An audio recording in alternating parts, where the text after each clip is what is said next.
Ladies and gentlemen, we've got another Big Boys Table podcast for you today. As always, I am joined with Mesk, and our lives have been incredibly busy lately, which is why we have been unable to provide you with a podcast in quite a while. But welcome us back. Welcome back. Welcome, Black. How you doing? Welcome, Black. I'm like desperately trying to edit images for D&D. I'm desperately trying to manage like 89 different things. I'm fucking exhausted. Sounds like a perfect opportunity to talk about StarCraft projects, dude. So, StarCraft. Yeah, having just sat down the Let's Play for that disaster, I really got to say that it's weird coincidental timing that I would do a very critical, analytical playthrough of the campaign and explain a lot about why the engine sucks and why the lore sucks and why just like red pill a million people at the same time, or crow pill as it were. And just get them all annihilated and get them all ready to hop on the bandwagon, as it were, and basically just spread the counter argument, because so many people just assume that Metzen is a really good writer. I know it doesn't sound like it. Maybe people is the wrong term, but you know. I haven't met any of those people. I hope I never do, because I think I'd have to shoot them. Yeah, and you can't even buy a gun in Canada, but you'd find a way. Mm-hmm. So, I'll just have to like shoot them with something higher protein. Oh, I see. A different kind of shooting. Yeah. Not exactly a straight shooter. More like a sport shooting, yeah. Yeah. So, it is coincidental timing that we find ourselves considering moving on to a new engine. And at this point, I mean, it was always an inevitability. I never thought that I would even last this long when I first started out working on content in a quote-unquote serious manner years and years ago. I never thought that I would be continuing to do that all the way into my mid-20s. And it looks like we're finally getting ready. We're finally in the position as a community where we have enough people who are committed to producing quality content and who have all unanimously outgrown StarCraft's very limiting engine and code base, that it's time to start working on our own code base, our own engine, which obviously has a completely different connotation to it when it comes to development than working on content, and along the way, reverse engineering whatever you need for the purpose of the content.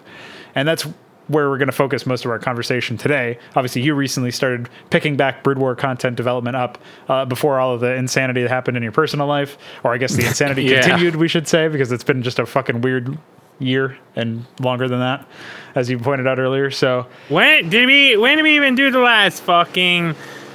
Did we do it before or after the wasp nest? I think it was before.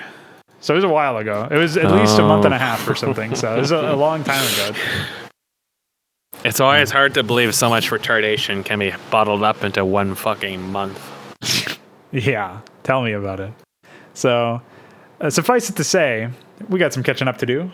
But one of the things that I've noticed lately is that there's just this general sense that the amount of work required to implement something, I wanted to implement something as basic as the ability for a unit to ignore small obstacles of terrain, because it was supposed to be this really large walker. And so I thought it would just step over things like that. Or for this particular unit, we can consider unpathable cells with that are, a certain minimum size or whatever. Say it's only like 6 pixels of unpathable cells as opposed to like 32, which is what a cliff would be, or more than 32. Then it's like, all right, well, that's fine. You can just step into that or step over it or whatever. No problem. Well, in order to do that, we would have to rewrite every pathfinding hook. So, like every pathfinding function in the entire game, we'd have to create a hook for it. So, or something. I've already got to go. Okay. Destroyed. But feel free to continue. I guess. Hell yeah. So, suffice it to say, we've essentially gotten to the point where we are no longer able to put up with all the limitations that StarCraft's engine provides us, and as a result, we are just going to be doing the bare minimum necessary to get some very obviously conceded version of our work, of our content that we want to develop. And this is the key distinction here, is when we're working on a new engine, we're working on a new code base for a new game, that's a very different beast than working on content and then figuring out what you need to do on the reverse engineering side to program in some new features or add some more functionality or fix some bugs or whatever. And the reason this is significantly different is because you're still doing everything in service to content up until the point where you decide to make your own engine. And when you're making your own engine, it's going to be months and months of development just until the point where you have something that you can make content in, or content that isn't just a tech demo or a test of the flexibility of your system or something like that. So That's where we find ourselves staring down the barrel of anyways. The idea that we'd be spending quite a long time just working on an environment that we can create content in. That is the position that we find ourselves in fairly recently.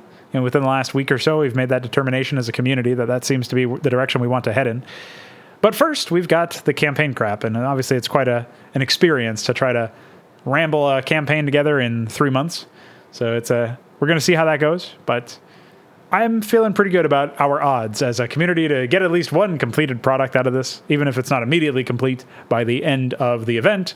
Maybe we just finish it up, given another month of polish and development or whatever. So I think that'll be a positive end result, generally speaking.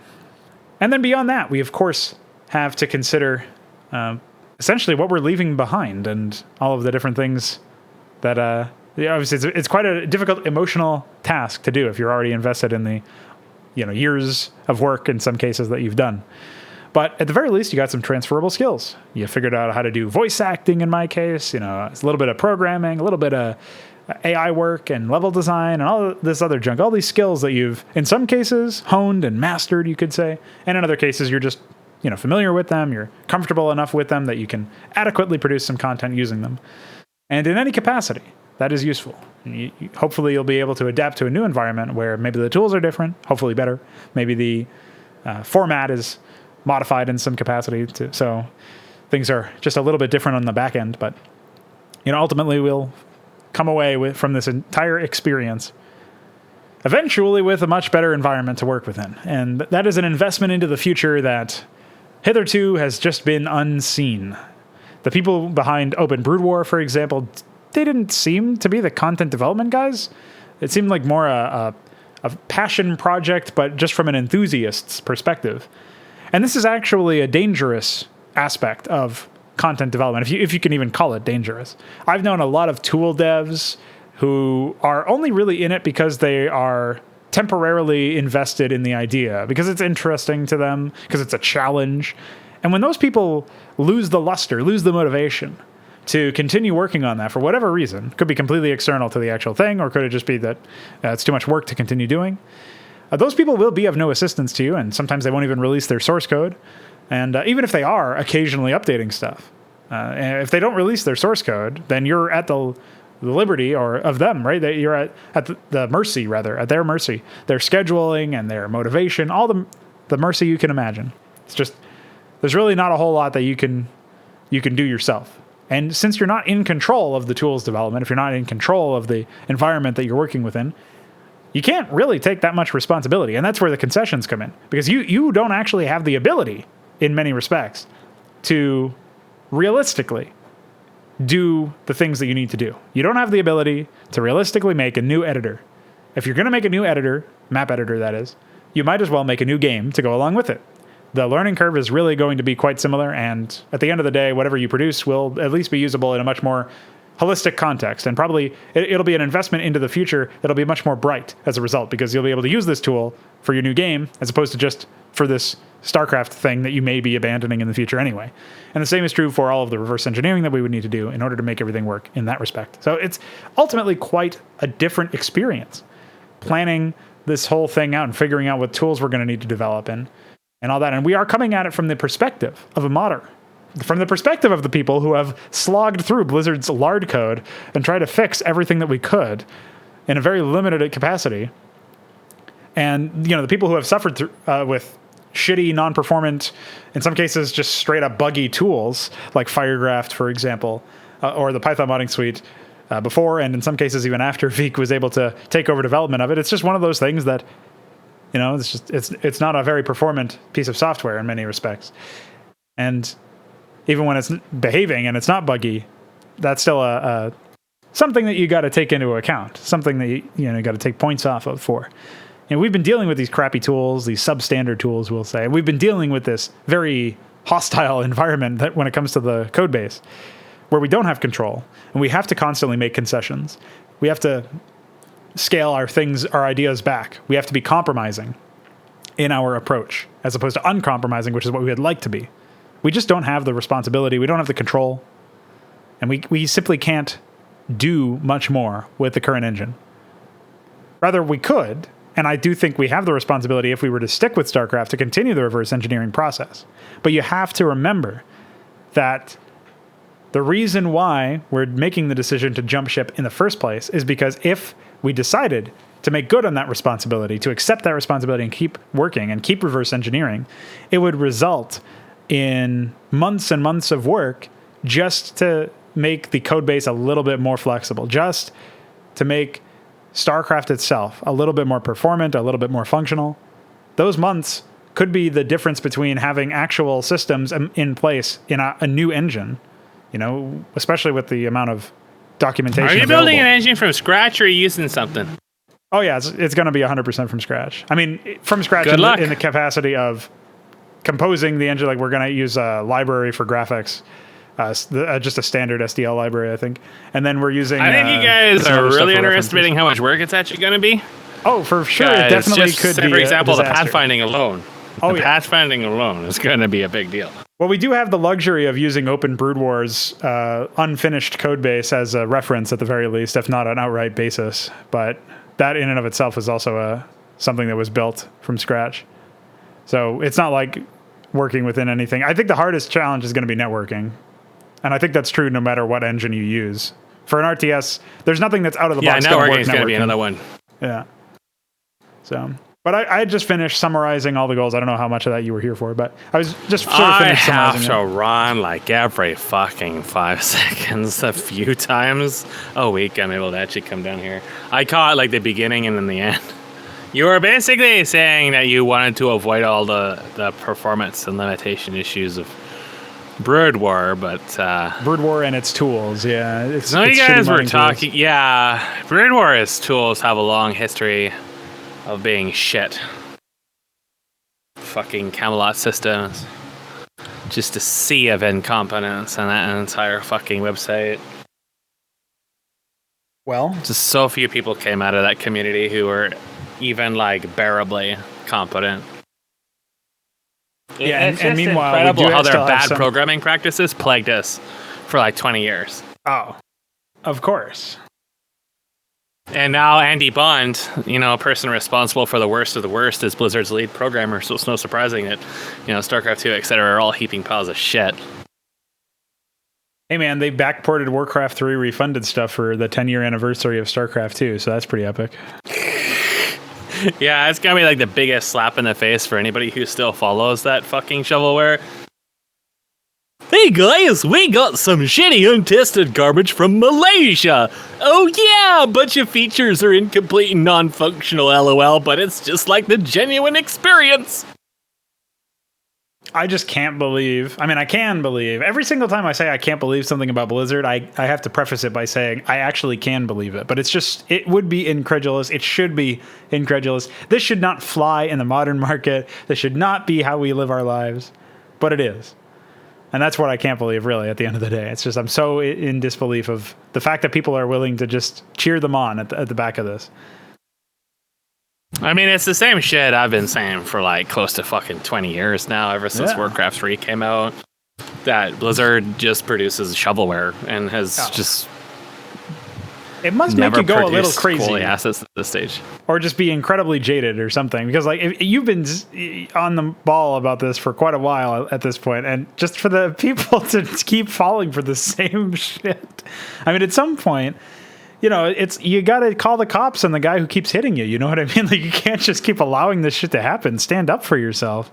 Yeah, it's pretty gross.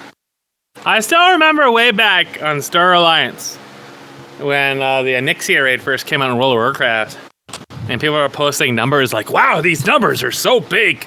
And I'm like, just you wait, you'll be soloing that. And they're like, oh lol, no, you can't solo that, and the numbers are too big. And then lo and behold, like one expansion later, you're soloing it. And I like that's like the general gist of things. Like, that's like only tangentially related, but it's still very much the kind of mindset that I had to deal with all across the board, is people who are just willfully ignorant. And it has to be willfully ignorant because, the fucking cards were laid out from day one of how all this shit works and the quality of the products. They just refuse to see it for what it is. I remember Warcraft 3. all the people came crawling out of the woodworks, just like they did in StarCraft 2, as if any of them were going to do anything. And the few that really like put in some shred of effort, like Dessler and Joel, what they produced was so thoroughly soulless, because you could tell they just weren't in it, and of course they died right after. I'm referring to the World Crafters incident. I forget the name of the campaign they were trying to push out, but I haven't seen something die as hard as that in a long time as far as custom content is concerned. Well, Dessler in particular is responsible for quite a few things that just died, like the gallantry. Dessler is an interesting young man. He's a strange young man. He came back to CC after, like, remember, I told you guys about the whole .org.com thing, right? Yeah. Yeah, so it's been a while. I don't remember entirely, but okay, something just went tumbling to the ground. It wasn't me, and it wasn't the cat. I'm not going to care. So it's funny how Dessler came back to the site out of fucking us out of all of our traffic and the thing, the address and everything related, putting us through all this work, and then trying to launch his own website and it crashing and burning about as brightly and hilariously as it possibly could have. It's just funny him coming back, and then he disappears again. And that was after the Warcraft 3. This was... Oh, my timelines are so messed up. But it's so strange, you know. You had a number of these people show up at these convenient times. You know, StarCraft 2 was when StarCraft 2 was announced, we had people all piled up on our vent server that I hadn't seen for probably... Let's see, that was 2000... When was StarCraft 2 announced? 2008, 2009? Something around there. I hadn't seen those people since. Yeah. I'm not sure, though. Most of those people I hadn't seen since 2002, 2003. So a lot of these people were like people that just didn't fucking exist. And suddenly they were all on our little vent server as if, you know, something big was going to happen. And they all disappeared literally that day. Never seen them ever again. You always, with these releases, you had the hype. Because there was people who wanted to recapture that moment in like 1999, 2000, where CC was active. People are building campaigns and making custom content and stuff like that. Nobody ever wanted to actually put in the effort. But it's not just that nobody wanted to actually put in the effort, it's that the environment never actually facilitated the effort. With StarCraft, the tools never improved really from Camelot systems for a while until we had Broodkiller and Disciple of Adun show up.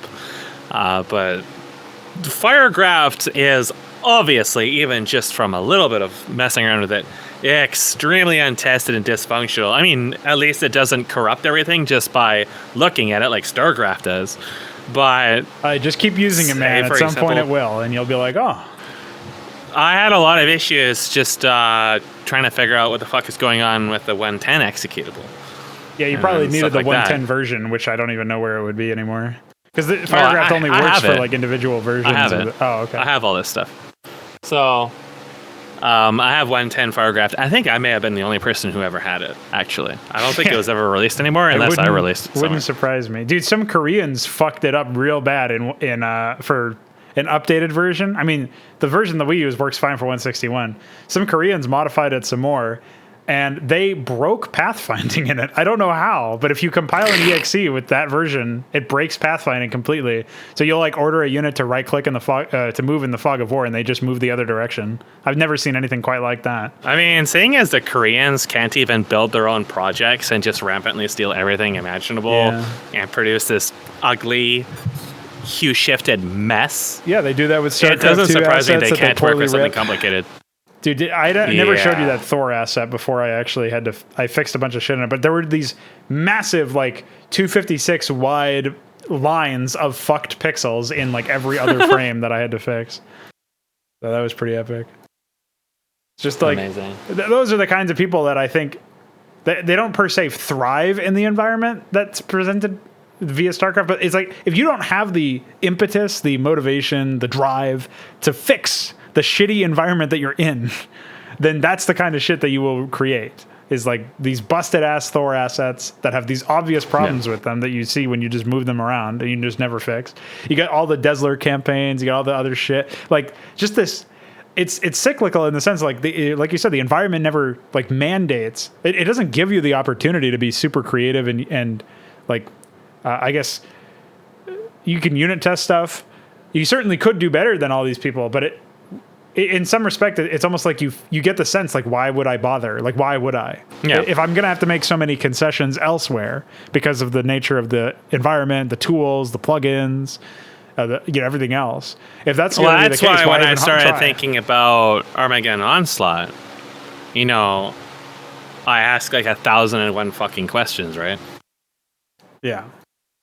Well, because you had a bunch of shit that you were trying to do was completely different in that particular project. And I remember hearing that apparently the randomizer thing, like random chance to do certain things, was actually born out of the, like that in and of itself was a concession because there's like only so many things that you could have done without having access to like the plugins that we have access to now.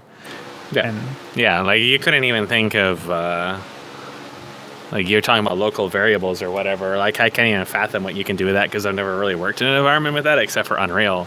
Yeah. But you could use it. Like the way you could store data is really different. You could, if with access to plugins, you can store kill counts. You could store, even like movement distances, distance to target, stuff like that. A lot more. I don't know. You can do some distance stuff within the regular game, but nothing like this. Yeah, you have a ton of more freedom as long as you have the chops to actually interact with it on a code base level.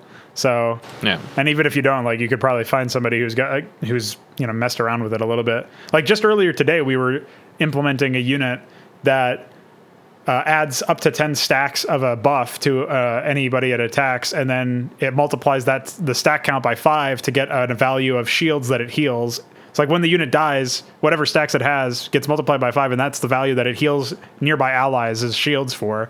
And that like you could never implement that without a plugin, basically. Like, good luck. Something like that it adds a status effect and interacts with systems in that way. It just wouldn't happen before. So that's a nice example of how far we've come. But it's still like, in order to implement it, you actually look at what we're doing to implement it, and we're just like reusing some unused field inside the unit flag system or whatever. And like, we're not actually creating an extended set of flags and mapping that to the unit. We're just keeping track of we're just like cannibalizing shit just like always, just like with the unit entries. Like we're not actually adding a new unit, we're just replacing an existing entry. It's like that's been a huge issue for the longest time with this game. And that's another reason why I think if it was as easy as in Warcraft 3, not StarCraft 2 because you got to manage with the fucking insane data editor. And Warcraft 3 is still a hard-coded mess, but you create a new unit, you base it off an existing unit, okay, you're done, basically. Like then you just specify new art for it or whatever. There's certain things that you don't have access to in Warcraft 3, but if it was as easy as like pressing a button to make a new unit in StarCraft, I think you'd see way more total conversions. You'd see way more like large scale mods, because it would almost become an expectation. This is actually something that I was talking about in the StarCraft Let's Play towards the end. Is Blizzard was originally going to ship an AI editor into StarEdit, and if that had been functionality that was actually added to StarEdit, like it was mostly done and they just didn't ship it. But if they had done it, if they had updated it, even patched it in as a feature to StarEdit itself, then imagine like suddenly it is expected that custom campaigns make use of custom AI, because I mean it should be expected anyway. But if it was a module inside the editor, if the access to it was much less restrictive, then you would see it didn't help Warcraft 3. Well, it definitely didn't, but that's also because the Warcraft 3 AI editor actually just creates shit AI that don't do anything half the time. It doesn't actually create AI. Yeah, it's, like it's actually more confusing than just going into fucking jazz completely ignorant. Yeah. Well, and Warcraft 3's AI system is also somehow less flexible than Brood Wars. I don't even know how they managed that. But I think the idea is that while it wouldn't have necessarily made it so that you get good AI out of it, like I'm sure there would have been a ton of shitty things born as a result of it, but there's like, just by having it there as a tool that you can interact with, the tacit expectation is that people will interact with it, and then that will start to become its own, like within the meta game of building campaigns or building mods or whatever you're doing. Like I think that would just become an aspect of the game, of custom content that you would just come to expect. Like that would just be built into the expectation. If you're going to be going for the best, then you're going to be using all this. And now it is, 20 plus years later, now you don't see campaigns being released without custom AI unless you're still using Windows 98, you fucking lunatic. But otherwise, holy shit, like that's the most insane thing imaginable. It's not just that he's like completely out of his goddamn mind, he's also running something that just is actually physically painful to endure. Well, what the fuck is wrong with people? Holy shit. Star Edit Crusaders, man. Star Edit is like attracting some of the most brain dead people I have ever encountered in my history of dealing with custom content.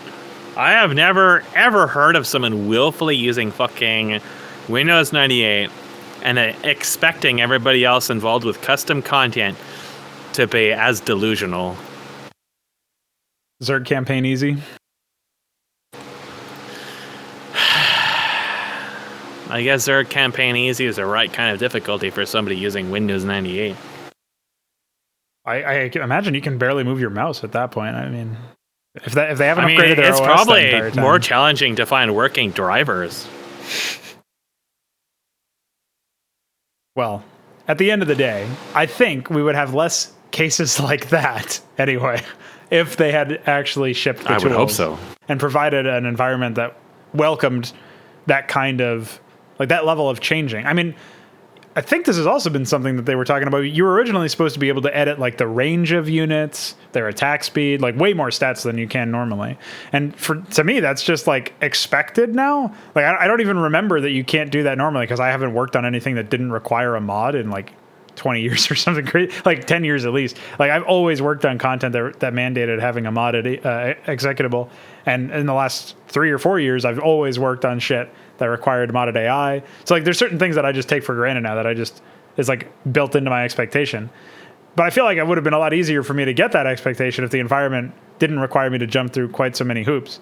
I'm not saying that you shouldn't be required to like in some cases the less the less accessible shit is, like it almost is a testing ground in and of itself. You have to sit there and consider it as, oh, this is actually like, if you've bothered to do this, then you're already weeding out the casual people who aren't willing to do it.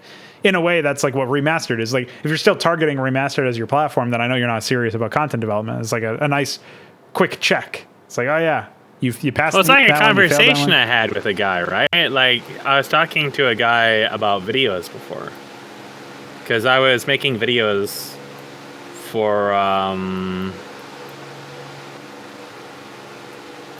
Epic 7. It's a phone game. I was just recording an emulator and just showing people some PvP matches, and some other guy is like, you should make a YouTube account and become a streamer. And I'm like, fuck that, I've already got a website. And then we talked about that, and then it got to like, I distribute only by direct downloads. And he's like, he said something, I can't remember precisely what he said, but he said something like, that's basically going to cut a lot of your viewers out. And I'm like, I'm very happy about that. That's very, very intentional. Because to me, that weeds out, people who are actually valuable viewers to begin with. Like, you do not get viewer engagement out of streaming. You do not get viewer engagement out of putting videos on YouTube. The vast majority of your traffic is bots. Not too many bots are going to download 50 gigabytes of direct download video. They don't have anything to gain from it. They can't really comment. So just the fact that I weed out all the people and all the bots and all the other shit that have no engagement to begin with, that are not really going to consume the content to begin with, that's a huge amount of, for one, it means that what engagement I get in return is all like people who have actually put in the time to consume the content. So like the vast majority of my viewers I talk to through, direct message, XMPP, email, Steam chat, other stuff like that. And have long conversations with that, as opposed to like some guy on YouTube posting one comment, that's one line, and then that's it. Or just, the downvote fairies, stuff like that. Like, that stuff just isn't productive. It's just something you don't even want to be exposed to. So, but at the same time, like, for every person who's fucking sane, direct download is not a barrier. It's what you expected of high quality content. When you watch anime, When you download movies, when you download, video series, whatever, you don't fucking watch it on YouTube. You don't fucking watch it on these shitty stream websites like fucking Crunchyroll or whatever. You go to Naya, you go to RU Tracker, you go to Demonoid when it wasn't a honeypot, stuff like that. You download your stuff off of torrents. That's just been an accepted standard for people who watch video content regularly for fucking years. Like, as for me, I have a lot of younger viewers who aren't accustomed to using torrents or whatever. I just expect them to learn how this shit fucking works. I expect them to be able to put in, MPC and get that to work. It's just something that should just be expected. And apparently you guys I ran into it a little bit when I talked on SCN years ago, back when Armageddon Onslaught was in development. The vast majority of people at SCN have never actually experienced custom content before. They've only played like a couple maps. And the very idea of downloading and double-clicking an executable that runs the game for them just is so alien and bizarre, and they consider it too much work.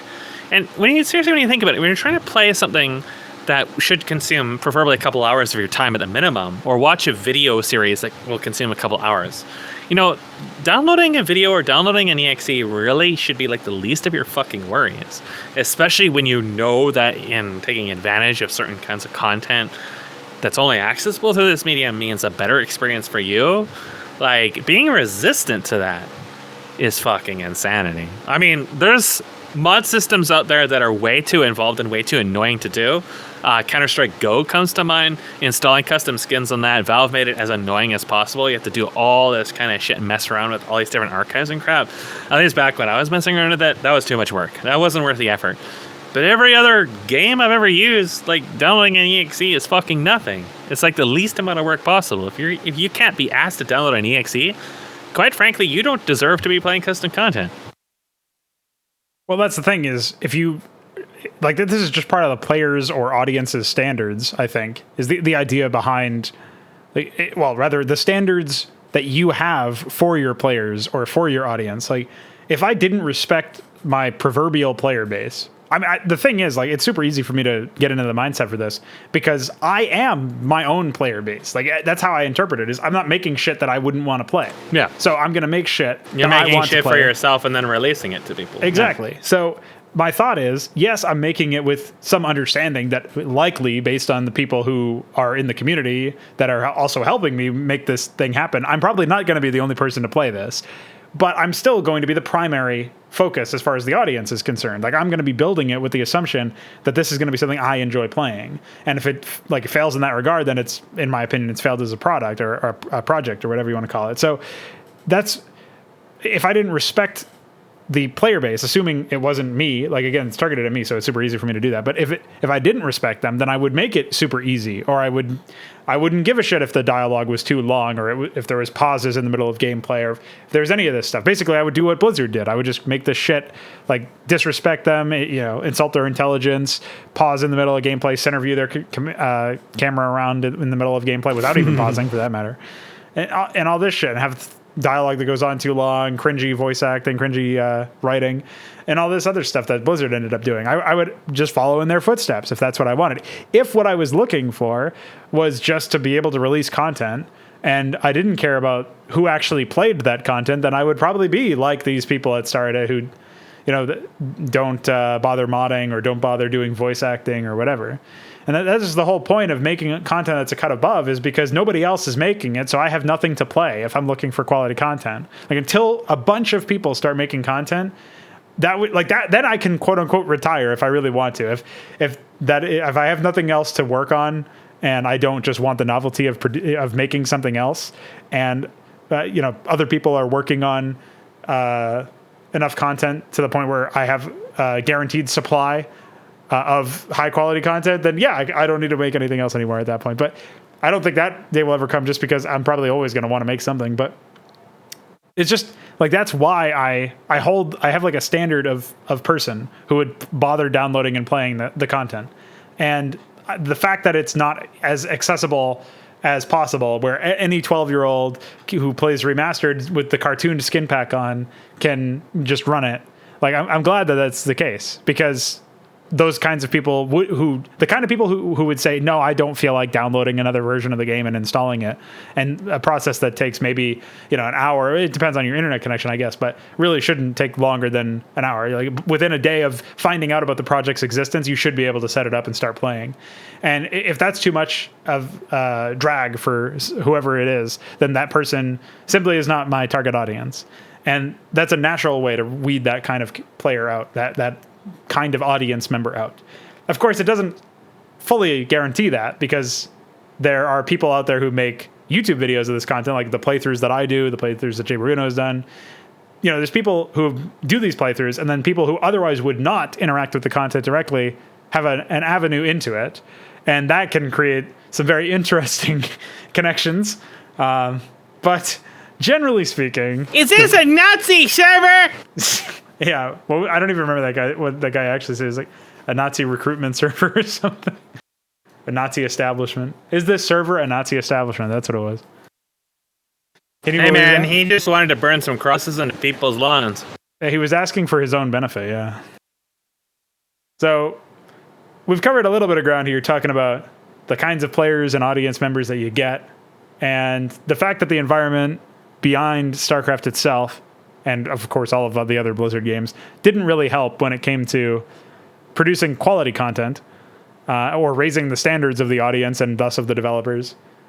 Really it didn't help at all. It didn't help with pretty much anything. The only thing that works about it is the fact that the AI is the best AI that you can really modify, even though it's still very bad in many respects. It's the closest thing you got to a performant and malleable AI that you can make do what you want it to do.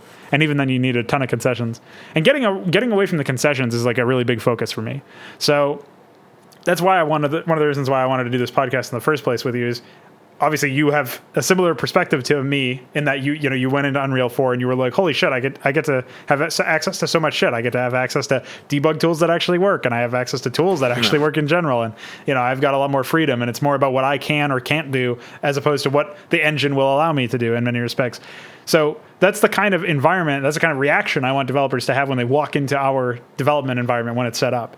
And so I wanted to ask you what, like maybe some of your top 10 things or whatever, like what your highest priority features that would set an environment apart and make it significantly better and just the best in the business, as far as if you wanted to step in and make Armageddon Onslaught 3.0 or whatever, you wanted to make a new version of it, and you wanted to deploy, I want to do a campaign, I want to have all of these game modes, I want to have this, that, and the other thing. Like, for what you were actually looking for, what you dreamed StarCraft 2 might be, what would you say you would need in that sense? Like, what would be the most important things to focus on when it comes to like providing tools and all that? Well, the obvious one to start with is obviously AI, but not just like, I want to be able to edit AI. It's also, I want to be able to real-time test AI changes. I want to be able to see what the AI is thinking, why it runs into problems. I want real-time debugging. In Unreal 4, I've posted some examples, I think, of that. You can see, like, say, for example, in the behavior tree, you can see where they're at, if conditions are met or not met. In StarCraft, what you would have is something that shows the build order, where they're currently at, what the internal synapse is thinking in terms of regards of, can I do this, what am I going to do, what my internal priorities are, et cetera, et cetera, et cetera. All the pathing locations and stuff like that. You guys have a few debug tools that show some stuff like this, but also the ability to interact with this in real time like you can in Unreal 4. Graphical representations within the editor that show you this stuff, as opposed to just, more like with Unreal 4. And one of the big things is that the editor basically is the game, and the game is basically the editor. You have full, complete integration between all of that stuff. So when I'm, for example, testing my AI, I can hop into the editor, or I have a window in the editor, or I have the game as a window in the editor, and I can see, precisely what we're doing in terms of like exactly what I've built, what I'm looking at. And I might even have some screenshots. You might hear me turning around every now and then because I'm watching this cat. Because the cat insanity just keeps getting more insane. I have some images here. I have to wait for the externals. But anyways, AI, obvious. I've gone over that a lot of the time in the past. That same kind of integration is something I'd expect out of the rest of the game. Again, I think in order for an engine to be considered attractive to me in 2020, I would expect feature parity with Unreal 4 in many respects. So I would expect very, very similar debugging, The same kind of thing I explained with AI, but for basically the entire game. So you can see your data being accessed. You can basically view in-game entities as objects in the editor and see what's going on with them at any given point. For example, if a unit is attacking, you can look at its actual data inside the editor and see what's going on. So that kind of debugging stuff is very nice because my stuff, even though it's quite simple, ends up getting to be quite complicated in terms of how it looks inside the editor. Debugging it blindly is painful, and there's no real escaping that if you don't have any actual tools. So it's not just about having the game report errors to you, it's about actually being able to see that data being used. And I'm looking for it. I'm sure I have it here somewhere. Just got to find it. It won't be in that folder. It will probably be in this folder or the next one of the things I'm getting from this is that you really value the ability to, with very little delay, very low latency, test and debug whatever you're trying to work on. So you can immediately convert from looking at an error into, like, basically the delay between building whatever your updates are and seeing them in action. Something to that effect, like really minimizing the headache related to that. Yeah. So everybody knows that, most modders are too fucking lazy to do anything in relations to testing. But even for the most laziest people, these kinds of tools offer extremely speedy resolutions. And speed and efficiency is great, especially when you're talking with something that's going to have more layers of exposure than you would normally have. I'm looking here. It's going to take me a few minutes to find it. But so that's obviously just like having the ability to do stuff in the editor while the game is running and be able to view the game's data while you're doing stuff in the editor, being able to view stuff. So I don't know if I have... All right, so this isn't the best example I have, but I can tell you one thing that this makes me think of immediately is if we actually were able to open up Brood Wars, like in the AI debugger, like open up the source code itself and highlight like the lines of code that are being executed at any given time, so you could actually see, like, place a breakpoint on the instruction to give a request for another hatchery, and then wait until that happens, and then you can see everything else that's happening and all the other multi-threads or whatever. Like, being able to see that would be really great as an example. Just sounds like you a can little see bit the what you're orange talking line. about. I'm sure I posted this stuff before, and the orange lines in that's what's currently actually being accessed by in-game. So I can see stuff like what we're using. In this second image specifically, we're seeing what portions of our blueprint are being used to display our animations. So if, say, for example, in iScript, we would say precisely what line we're using and stuff like that. So the other thing that we can see here is we can see what the results of nodes and stuff are. So we can see what the game is getting for results in any given thing.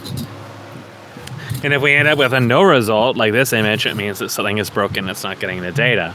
And even though we're not actually throwing an error for this, we're not crashing the game or anything, it's a bug, and it helps that this kind of, just the ability to see this data as it's being used. It's not really something you might immediately think of when you think of what kind of features do I have an engine to have to make a game. The thing is that before you make a game, you actually have to make something functional to then play. And that sort of thing is not exactly common. In fact, it's extremely uncommon. Debugging tools just really don't exist for the vast majority of software, even for the game developers who make it, which would be one of the reasons why we encounter things like World War 3, World of Warcraft, where pretty much nothing in the game looks like it's working correctly, and that's just what we're seeing at the surface level. When we dig just a little bit below the surface, we find more bugs than we can imagine, and under the hood, we will just be overwhelmed, absolutely overwhelmed by how dysfunctional shit is. Tacking shit onto shit that is dysfunctional just makes it doubly dysfunctional, and as much as Jay Wilson likes to double it up, it's our goal not to double it up. So having those tools right out of the gate, very big deal. Of course, data expandability is a big one. We don't really think about that in modern software because everything is pretty expandable. Adding in data to StarCraft 2 is possible, painful but possible. Adding in data to Warcraft 3, again, quite possible. Unreal 4, quite possible. We don't really think about that. But when I say data expansion, I mean that everything actually supports it. So a lot of this stuff, it supports data expansion, but it doesn't support it. So we can say, for example, Age of Wonders 2. You can add new units to that. It works. But because the AI is completely and totally hard-coded, the way that the units are built is basically based on their stats. And that's actually how Sins of a Solar Empire was as well. Both Sins of a Solar Empire and Age of Wonders 2 were actually made with mods in mind. But the AI was never exposed. And both of the way that the games actually build new units with the AI is exactly the same. Which means that even though data expansion was done, there wasn't really any forethought placed into how that new data was actually used. They just throw on this automated shit that results in more headaches than solutions. So there's a lot of cases like that where adding in new data turns out that certain parts of things just don't work.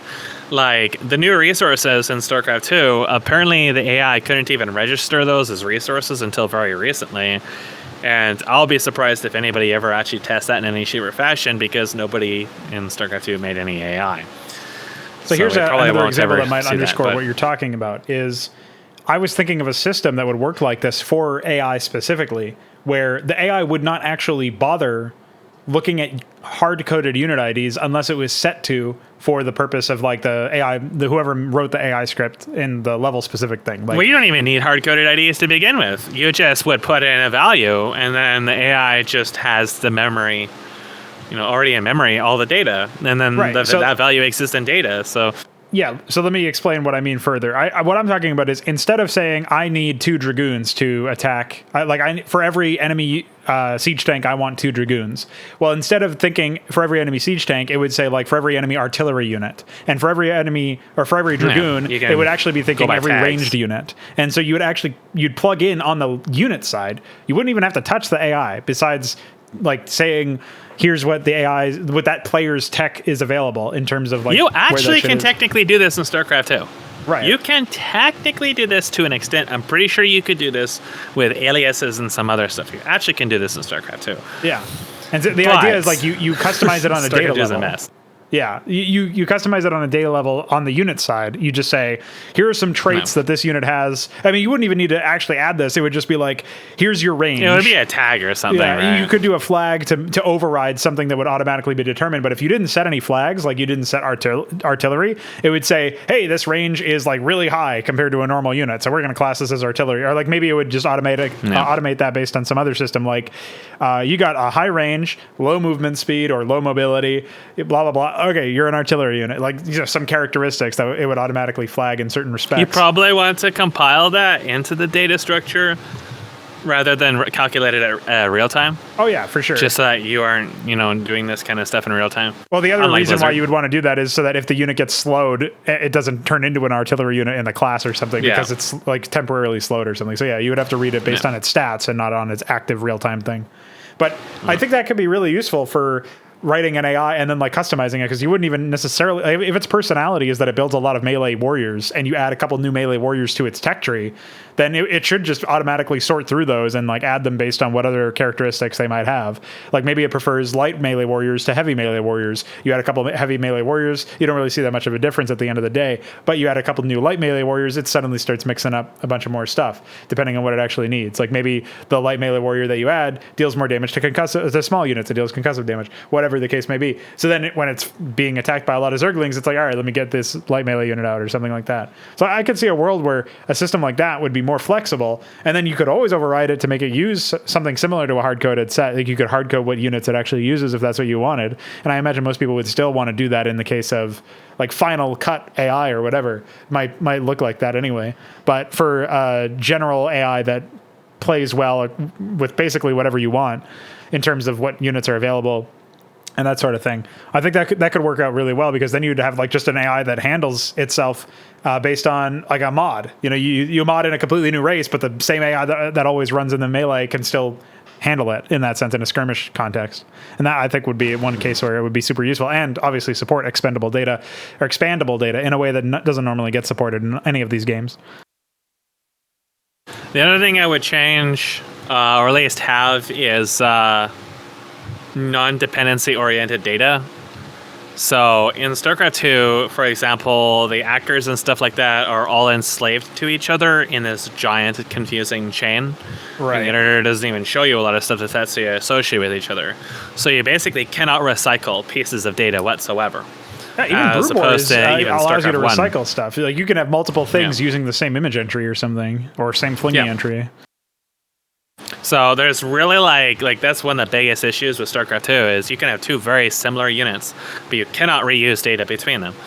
So there's a lot of really simple things, like say for example, I think movers you can do it for some, but like actors and stuff like that are the most dumbest things in all of StarCraft 2. They were literally laid out in the most wasteful, dumbest way possible, when they could have been split up a little bit and made more modular, and it would have made things a lot less painful. Like the actor events and stuff like that, sort of similar to a lot of the stuff in iScript, but complete polarity in how it actually, like none of the labeling makes any sense. None of the structure is sensible whatsoever.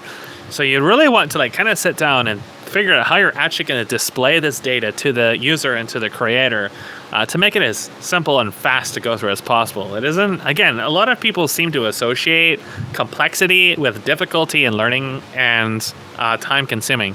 That is not necessarily the case whatsoever. In Unreal 4, I'm building shaders. I'm doing stuff you can't even dream of doing in Unity or anything else unless you own a license. Much less anything like StarCraft 2. I'm doing stuff on a level of complexity that you can't even dream of in these games. When you go into 3ds Max with StarCraft 2 and you put in your normal maps and emissives and change some values on there, what you are changing is effectively a material instance. What I'm working with is a layer much lower than that. I'm actually creating shaders. I'm actually telling the engine how to render stuff, what settings to use, and then configuring the entries you would then, as somebody in StarCraft 2, assign your stuff to. Which means I can completely change like how the normal map is rendered, how the diffuse is rendered. If we're going to do something like use channels from the diffuse to add extra effects and stuff like that you normally cannot do in StarCraft 2. At the absolute best, can't do it without going through a lot of extra legwork. Like there's just having that layer of information. And the thing is I do all this without knowing fuck all. I don't know shit about programming. I can read C a little bit. I can read C++ a little bit, and that's kind of about it. I can't actually program. But I'm making shaders. And I'm doing it relatively easily without really any tutoring, any external resources at all. Why? Because the interface makes sense. It all makes sense. All you need to undo is understand basic concepts and then just fuck around, because you're seeing your results in real time. You can't do this in StarCraft 2. Again, all this shit is hard-coded in StarCraft 2, and the process of getting your content into the game involves using the preview, which has to compile the mesh, and then load StarCraft 2's editor. Both processes are very, very slow. So anytime you want to make a small change, you have to go through all these fucking hoops. Now, in Unreal 4, you do typically have to rebuild shaders, but unless you're working in forward like I do, that process is lightning fast. And it's still faster in StarCraft 2 anyways. And, you just can't do that shit. And, Blizzard and some of these other people, they ask, well, maybe we should put modeling tools inside the editor and stuff like that. And I don't really believe that's a good solution. I think that modeling packages like Maya and 3ds Max exist for a reason. You're probably not going to be able to create something as good as that inside an editor, especially. And the integration actually causes problems if you want to do out of package, out of a star edit or whatever changes. So I don't think that solution works. I think what works is having the pipeline between those two programs be as seamless as possible. That means, not having to use 3ds Max to make simple changes. Like particle effects are just text, right? But you need to use 3ds Max to change particle effects. So to change those in preview small changes, you still have to go through that compilation process again, just for something that is literally just text data that, that should be something that's contained within StarCraft 2's editor. And the fact that StarCraft 2's model previewer doesn't use the same control scheme as 3ds Max. That's also like every step along the way, when we think about the way that data is done, we may support additional data, but we don't support it. We support it in the sense we can add it, but the process of integrating it, not just into the game systems like the AI and stuff like that, but integrating it into the functionality of our programs. How are we adding this data? How are we interacting with this data? How many steps do we need to go through, and is each step actually worth it? Do we need to use 3ds Max to load in a StarCraft 2 specific particle system data rollout when this is literally text and we have to use StarCraft 2 to view it anyways? We cannot view this stuff in 3ds Max. We're using 3ds Max for this front end for something very, very needlessly, just because we're putting it in the M2 format and we're too lazy to have our own setup inside StarCraft 2, which even Sons of a Solar Empire has its own particle editor. And that game uses fucking XSI for their fucking models, and XSI is the biggest heaping pile of shit I've used all the way up until Blender. So, just making sure that you're not pinging me that I'm disconnected. And you're here too. I see a notice on here, Zerd but it here. wasn't for me. Thank God. Okay, so I might have to bail soon, but I'll be back in a little bit. Yeah, like that, like again, like I think about like what is my workload going to look like in the engine? At what point does it become about what I can do as a developer, and then what the engine can do to facilitate my workload? And when I look at StarCraft 2, I think yes, I can make a StarCraft 2 campaign with fully custom tilesets, fully custom voice acting, all custom graphics, all custom units. I can make a custom interface. I can literally do anything in StarCraft 2. Anything. I can do stuff in StarCraft 2 none of these people still with the game can even dream of doing. And I've proven I can do it, and all kinds of different stuff. Do I want to do it? Was it a pleasant experience? No. And then we think about, well, why wasn't it a pleasant experience? Why wouldn't I take advantage of the ability to do this stuff? Because it's not fun. It's extraordinarily time-consuming to do the most basic stuff. Things like you can't recycle the data you do have. I mean, obviously, the editor is slow and disorganized, blah, blah, blah. We've been through all that. But I think about from a conceptual level, we cannot recycle data. If I make a unit, like I have some units that Quantum Menace made, the original Armageddon Onslaught 2 example units. We look at those units inside StarCraft 2. They have up to 30, 40, 50 fucking data editor objects associated with them. That's crazy shit. And none of those objects can be recycled for another unit because they're all effects and actors and, buffs, debuffs, all hooked through their tokens and stuff like that. They're all slaved to one another. And that's because of the way that the XML structure in StarCraft 2 was done. And XML is dumb. Don't use XML. And don't use JSON either. That's dumb. Bad, bad, bad. Don't use this shit. Don't use these gross fucking dependency-based data structures, especially when what you're going to end up with is basically a giant interconnected rat's nest. Because now, anytime you want to go into this, you have to sort through 60, 70, 80, up to 100 objects easily for one unit, just to have some stuff like stacking buff, stacking poison, other really basic shit. Even if we add native support to this stuff, that's not really a solution. The reason why the Warcraft 3 stuff is so fucking bad for StarCraft 2 is because all it really does is implement a million more natives. Natives is hard code. We don't have access to this stuff. We can't customize this stuff. While on the surface, it appears like Blizzard is adding support for a bunch of stuff, what they're really doing is just boilerplating in a bunch of hacks. And that is not an improvement from Warcraft 3.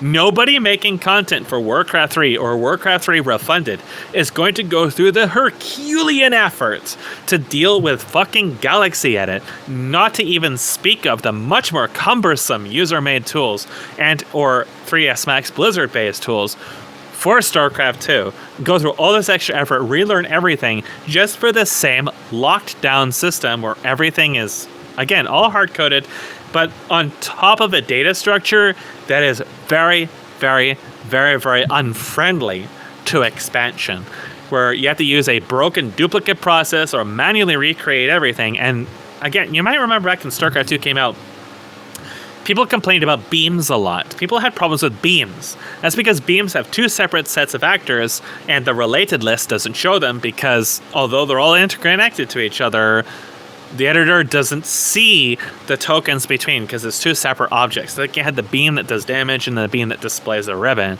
And they're sort of two separate semi-nebulous entities, but they're both used by the same data. And the editor wouldn't display those, so people would only duplicate the one fucking thing and not get the other. Oh no, my beam doesn't work. Again, right off the bat, that presents a challenge to the end user that they shouldn't have had to run into if the system worked as advertised. I mean, StarCraft 2 never worked as advertised. The editor obviously wasn't tested or anything, but even at a conceptual level, it just doesn't work. Also, I think I have to go AFK. See ya, nerd. And we're back. So we were basically just going over, you were going over the workflow issues with StarCraft 2 and with similar engines, and why it's very important to key into the workflow of developers to presumably add a flexibility for multiple developers and multiple styles of workflow. But particularly, I think speed is something that we should linger on here. I think one of the things that you mentioned is I think you had it boiled down to implementing a new unit with iScripts, attacks, stats, all sorts of shit in Brood War in under an hour or something to that effect. I don't remember the exact time that you gave. But the idea being that it didn't actually take you that long to implement a new unit at the height of your development for Armageddon Onslaught all those years ago. And I think being able to actually do that, to actually get down to the point, get it even quicker, like make it even faster for you to be able to instantiate a new unit and then customize it after the fact and actually make it work. I don't see a reason why that should take long at all. And usually there is no good reason why. It's just down to tools being obfuscated and clunky or just lacking features or the game just not supporting it, the engine itself. One of the pitfalls I've noticed is that, like with Blizzard, they think, we should make a wizard to automate some of the process. That'll make it easy. No. It's the process itself that needs to be reconsidered. You need to think about this kind of stuff from the data structure up. It's not just, StarCraft 2's editor is bad, make a better editor. It's StarCraft 2's data is bad. The way it's done is bad. And the editor is a heaping pile of shit just built off of some random third-party library they probably illegally ripped off of somewhere, for all I know. I mean, that's how half their fucking code is done. But the fact is that if you have a bad foundation, you can't make it good later down the line. You got to think about this kind of stuff from the start. When you go through the XML for StarCraft 2, it's better than the editor, it's still shit. So far for the new environment that we're envisioning, we've talked about debugging tools, we've talked about data being expandable but also being fully supported, and of course we've talked about data structure and workflow and how that all works together. Is there anything that other than that stuff that comes to mind? I guess before you answer that question, I should make a point that none of this stuff you'll notice is like specific to having features right out the gate. Like, in a weird kind of way, you would almost expect the layman to say, well, it would be nice if all of my race's custom ideas were immediately possible. But the idea, or the immediately already implemented, and I just had to plug some fields in. But the idea is that we're going at a lower level than that and making it so that instead of hard coding anything like that, we're giving the end user, the developer, the capability to plug in everything that they need for their custom races and produce, expand the data to their needs, add so many units that they need or whatever. File structures would definitely have to be figured out as far as you were talking about not making anything dependency related. But I do think that you should be able to load data in any capacity. So it should be, given a unique token or a unique ID instead of it being like a string ID of some sort, as opposed to it being an actual integer ID. Because if you combine your mod with somebody else's, or a patch comes out that adds some new units or something, you don't want it to invalidate or override a bunch of other stuff that has the same ID, like ID 300, and then everybody else's ID 300 gets overwritten with your new one or whatever. You don't want that to happen, so it would have to be based on strings and then automatic conflict resolutions. If the strings were called the same thing, it would have to be like string 2 or string and then whatever the source is or something like that in order to get it working properly. But I'm sure everything, all the challenges there are 100% feasible to overcome with proper setup. And the idea is that rather than prescribing natives and other hard-coded shit, we would just be allowing the designers to program in their own code if that's what they want to do, program in their own functionality, and they could build upon everybody else's functionality. I mean, I'm the proponent of open source stuff in that respect. I want all of the stuff that it builds the default races, if you will, like the way that Blizzard has Terran, Zerg, and Protoss in StarCraft. Well, whatever our races are, however many we have, I want all of the code that runs all of their stuff and informs all of the abilities that they have and the different mechanics that they embody. I want all that stuff to be accessible just by anybody who downloads the game and looks at it. I want them to be able to peer through it and see it. And I want it to be well documented, and I want it to be commented in that sense. And I want to have some sort of rhyme and reason to how it's constructed. And that means it being modular and internally consistent and readable. And none of that stuff has been my experience looking at any game. Forget about StarCraft itself, which obviously has very little documentation for anything that isn't already reverse engineered. Certainly no documentation from the source itself. So just when you talk about having source access to everything, that by itself sets everything apart, right? So that in and of itself is a big game changer. So, but yeah, is there something other than what we've already discussed that would make your list as far as the things to watch out for?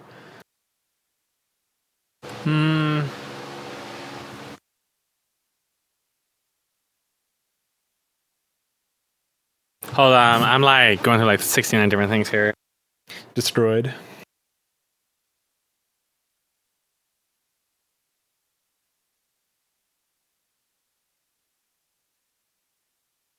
And we're back. Okay, so like when I think about, let's say, if it was Armageddon Onslaught, data structure and stuff like that. I mean, when you think about something you have source access with, it's hard to say, I want this kind of functionality, I want that kind of functionality. It's more like I want the foundation of certain kinds of functionality exposed so that adding onto it's really easy. It's exposed not just in the sense that I can access it, but also that I can interact with it, that I can add stuff onto it. Now, when I was speaking earlier about like the actors and stuff like that, the actors, actor events, and effects and stuff like that, that's like where basically all the bulk of StarCraft 2's power is. That's the equivalent of the iScript. But unlike the iScript, it's so jumbled up, and there is no framework to work with. There's nothing to work with. Again, stuff's labeled unintelligibly. There's a lot of functions that just, it's not remotely clear what they do. Nothing is documented. When you look at it, you just have a big bundle of just fuck. And pretty much nothing makes sense except for model paths. But then there's like a million different kinds of model paths, and not all of those are obvious. So, one of the things we like to look at is to, from our design level, is think about how are we going to add something to the game where we can have it's impossible to cover every basic thing. It's impossible to look at it and be like, this guy's going to make this kind of a project. Let's support all his stuff, because we can't predict what all the projects are going to be. But we can predict things like, are we going to have,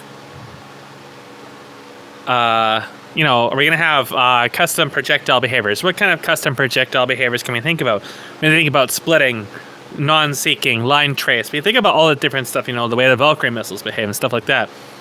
But then we think about what components make those behave the way they behave.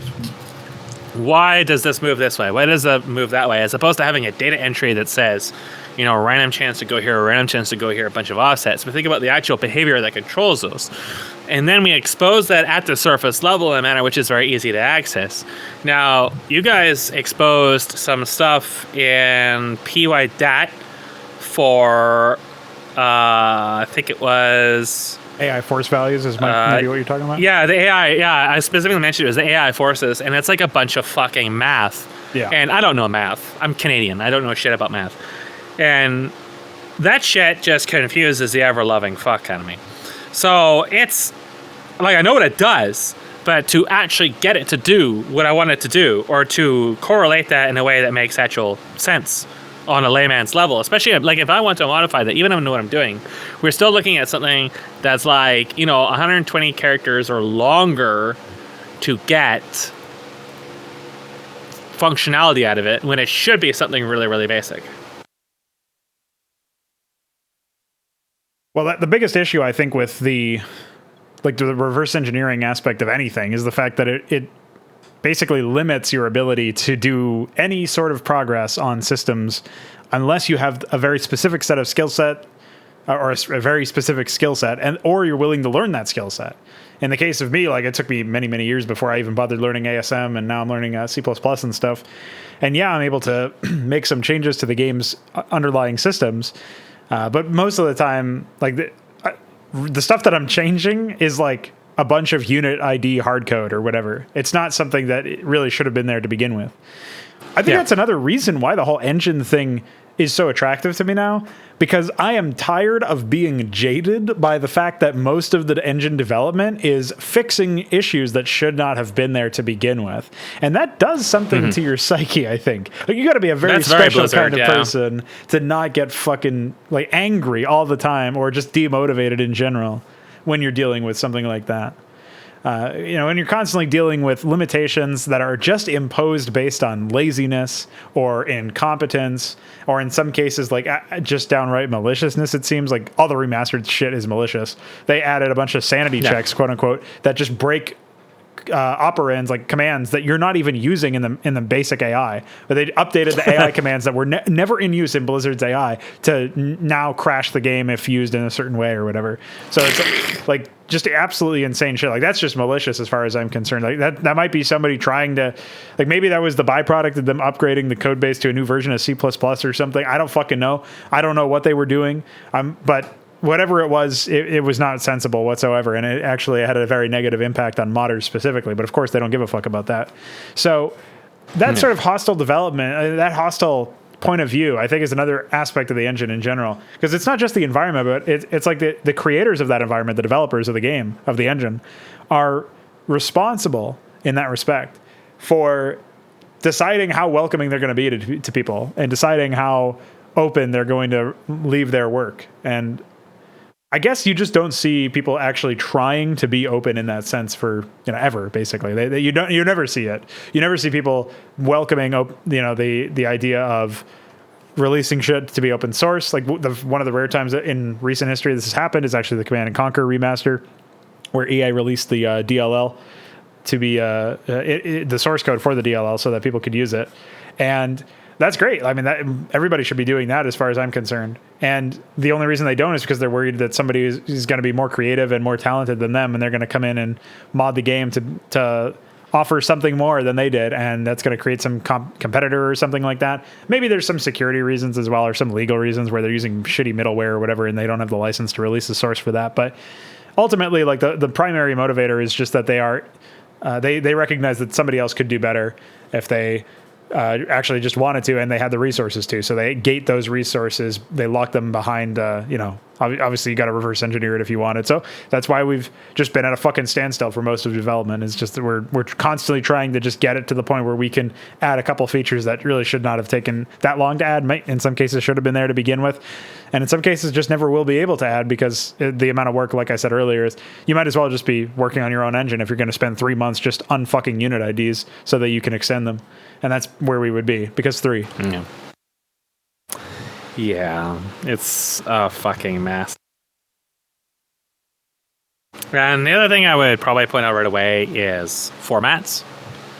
Yeah, it's an easy one to miss, but then you get Blizzard and a million proprietary formats that you need third-party tools to work with that are nonsensical. There really is no reason to use any audio besides Wave.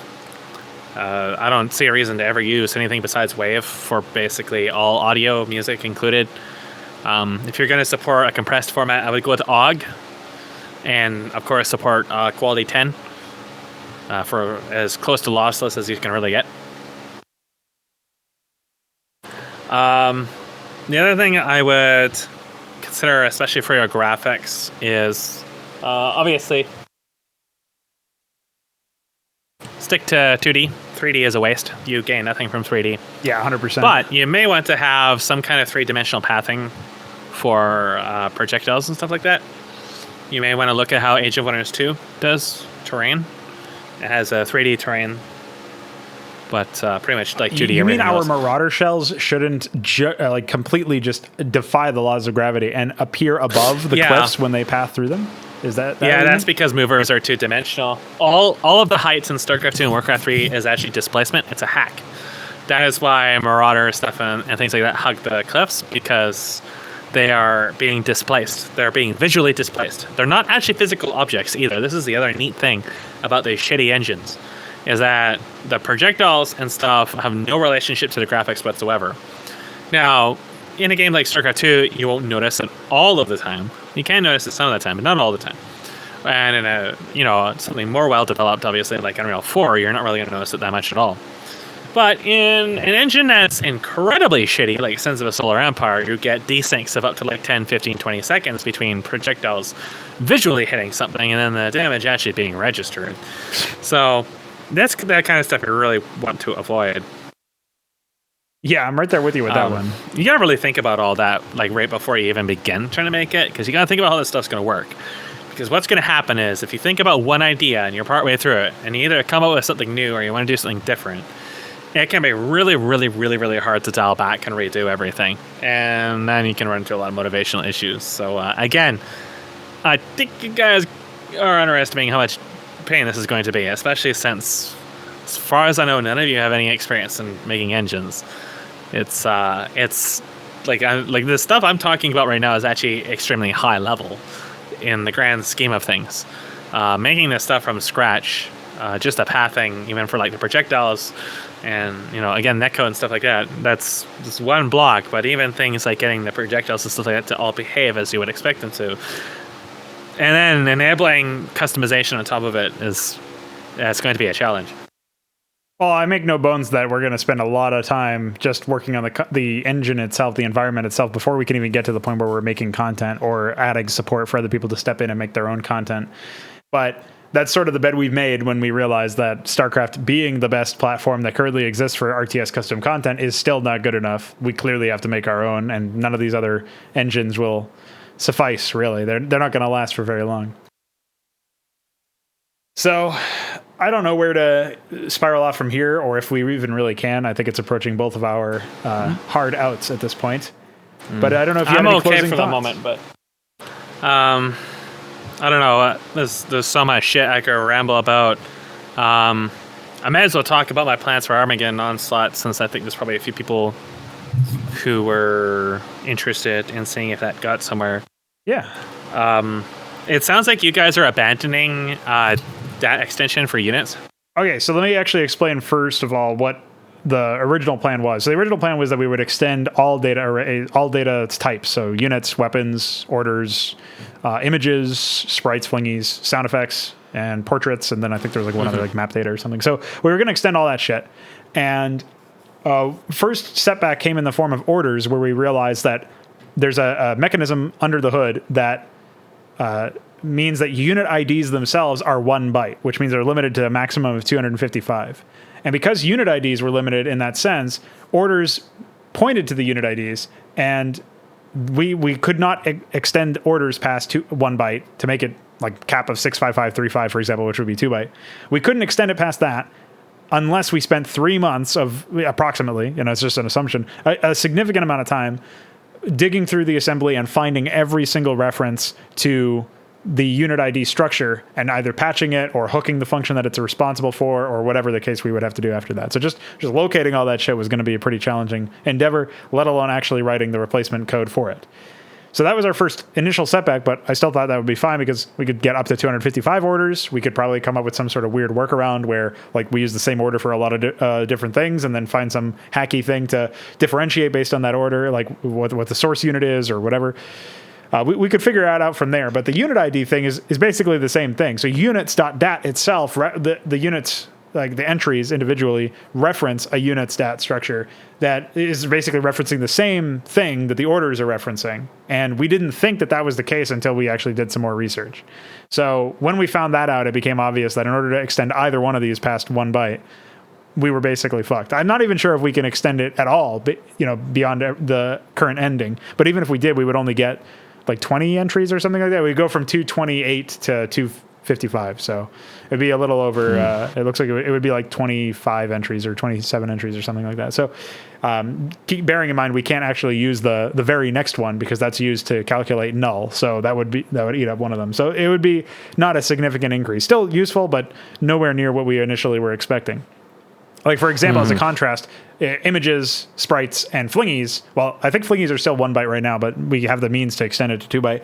Sprites and images are completely extended to 2 byte, so you can go all the way up to 65535. That has its own issues where like we have to extend iScript as well. We got to do some other junk there. But that's basically where we're at. And because of the amount of work required, like when we brush up against shit like that, or like the pathfinding that I mentioned earlier, for something simple like just allowing units to behave differently when it came to pathfinding, we were looking at a really insurmountable task that at that point we might as well just design our own system for our own engine.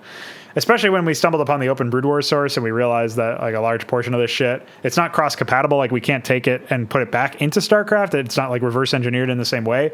They simplified it or they emulated it or they wrote code that was going to be like it as opposed to reverse engineering it. So because of that, we can't use their code in Brood War, but we could use that as a basis for like porting Brood War to another engine or whatever, basically like creating a new engine and then as a test bed, seeing if we can recreate some aspect of Brood War's gameplay. That seems to be the current plan right now, but we're not really going to start that until the end of the year. So bearing that in mind, maybe that colors what you were saying. Yeah, so originally I was thinking about updating Armageddon Onslaught. I'm not entirely sure what the process led to this. I think it was because I was going to look into the AI SE stuff. I still plan to publish a version of Armageddon Onslaught for 1.16.1. I'm debating if I'm going to make it public or not. I have over the years found like random wikis and stuff hot linking to my files on my site, which is encouraging me just to pull all the files off of my site for the project as a fuck you to people who do not have even the basic modicum of respect to link to the page rather than the file. But I don't know, I'll debate on that. I was thinking of making a campaign for that. I'm probably not going to. I'm probably just going to go through the basic update. What the basic update will entail is hopefully the AI will stop building 2 of certain units or 3 of certain units, like the hero units should only be building 1 of. That was observed even in my last test, where I just tested it in 1.16.1, I think. And they were still building multiple units. So hopefully that can be corrected with compiling it out of PyAI using AI SE and stuff like that. Right. I will be making some updates to the balance for Armageddon.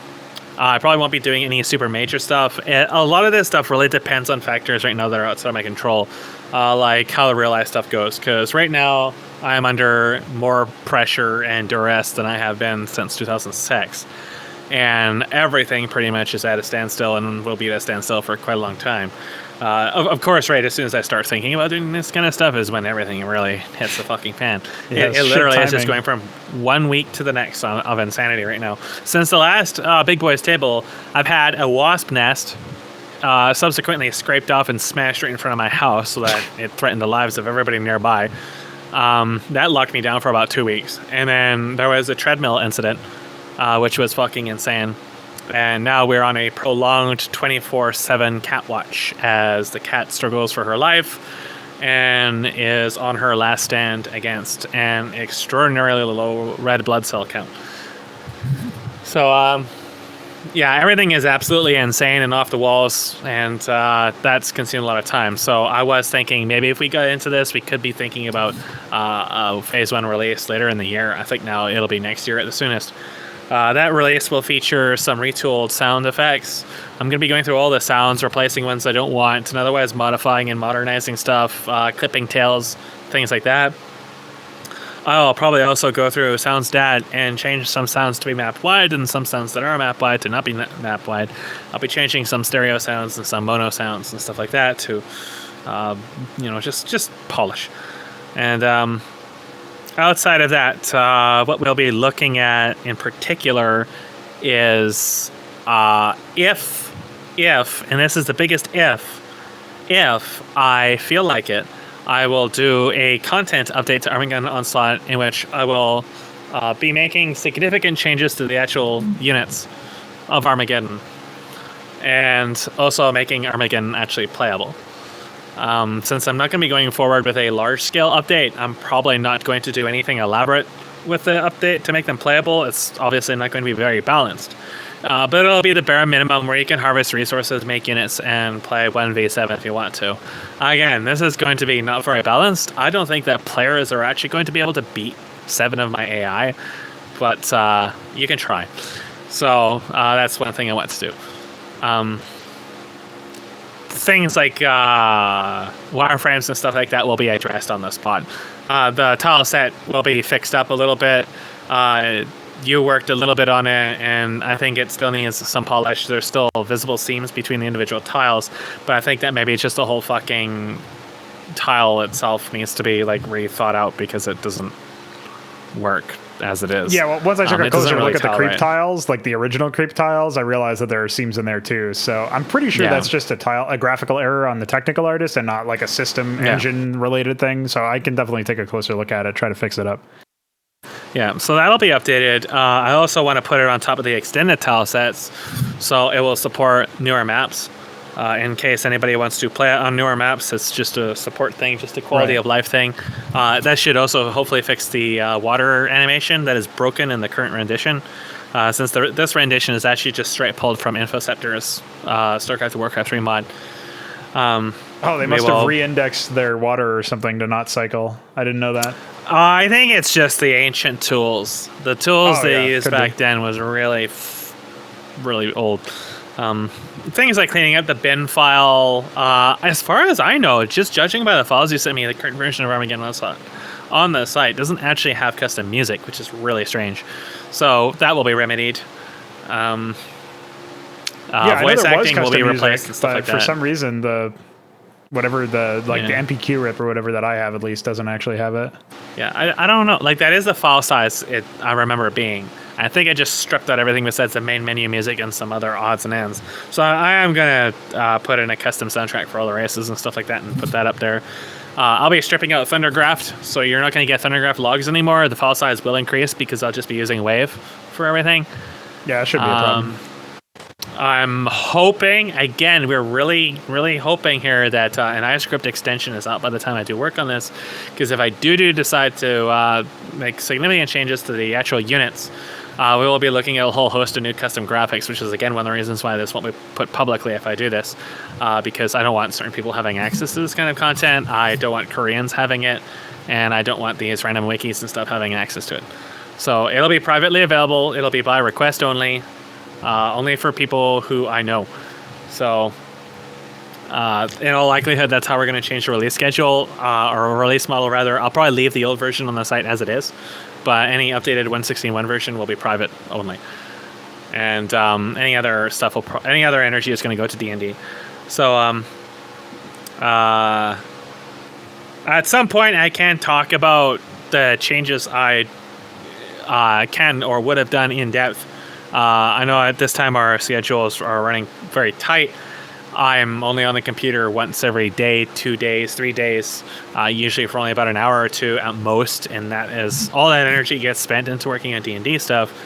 And it's usually at a dumb time where nobody on here is awake anyways, because their time is so much further ahead of mine.